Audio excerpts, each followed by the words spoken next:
ले रहती जुड़िया छम छम तोहर पैजनिया के छन छन। ले रहती जुड़िया चम चम तोहर पैजनिया के छन छन। सुन के नेह ते बता गोरिया धीरे ही चल गे गोरिया धीरे ही चल गे।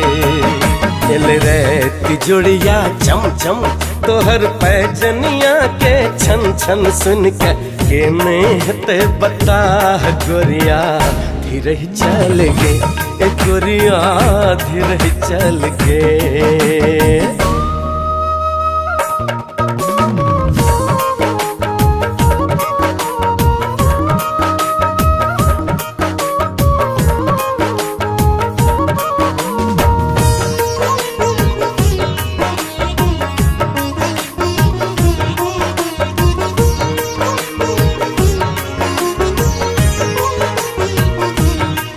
फूल फूल सजल परिधान देख लगाए गले चान।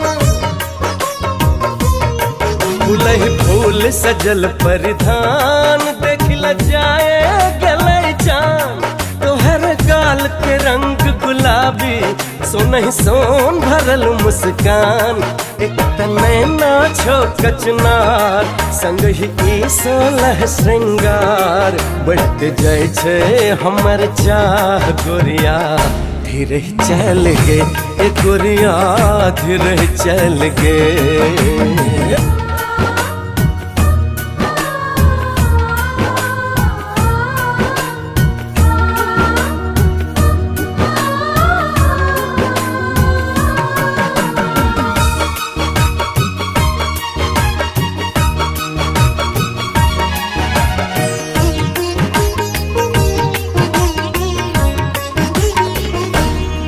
एखन यौवन छौ भरपूर क्या घमंडे भेले चूर।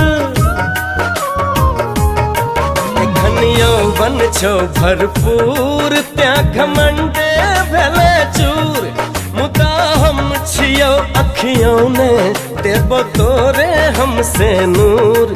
बनबे कतबो तू बुधियार लेबो तोरा हम पर तर। छिए हमहू अगतिया गोरिया धीरे ही चल गे गोरिया धीरे ही चल गे।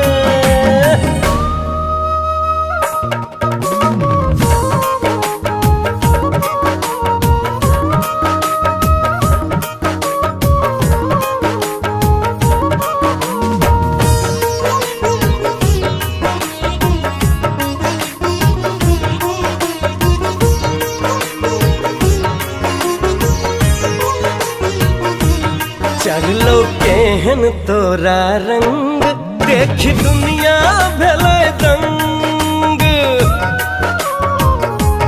चढ़लो केहन तोरा रंग देख दुनिया भेलै दंग। एना चाल में तू अगरा के एते बड़ बड़ छै दबंग।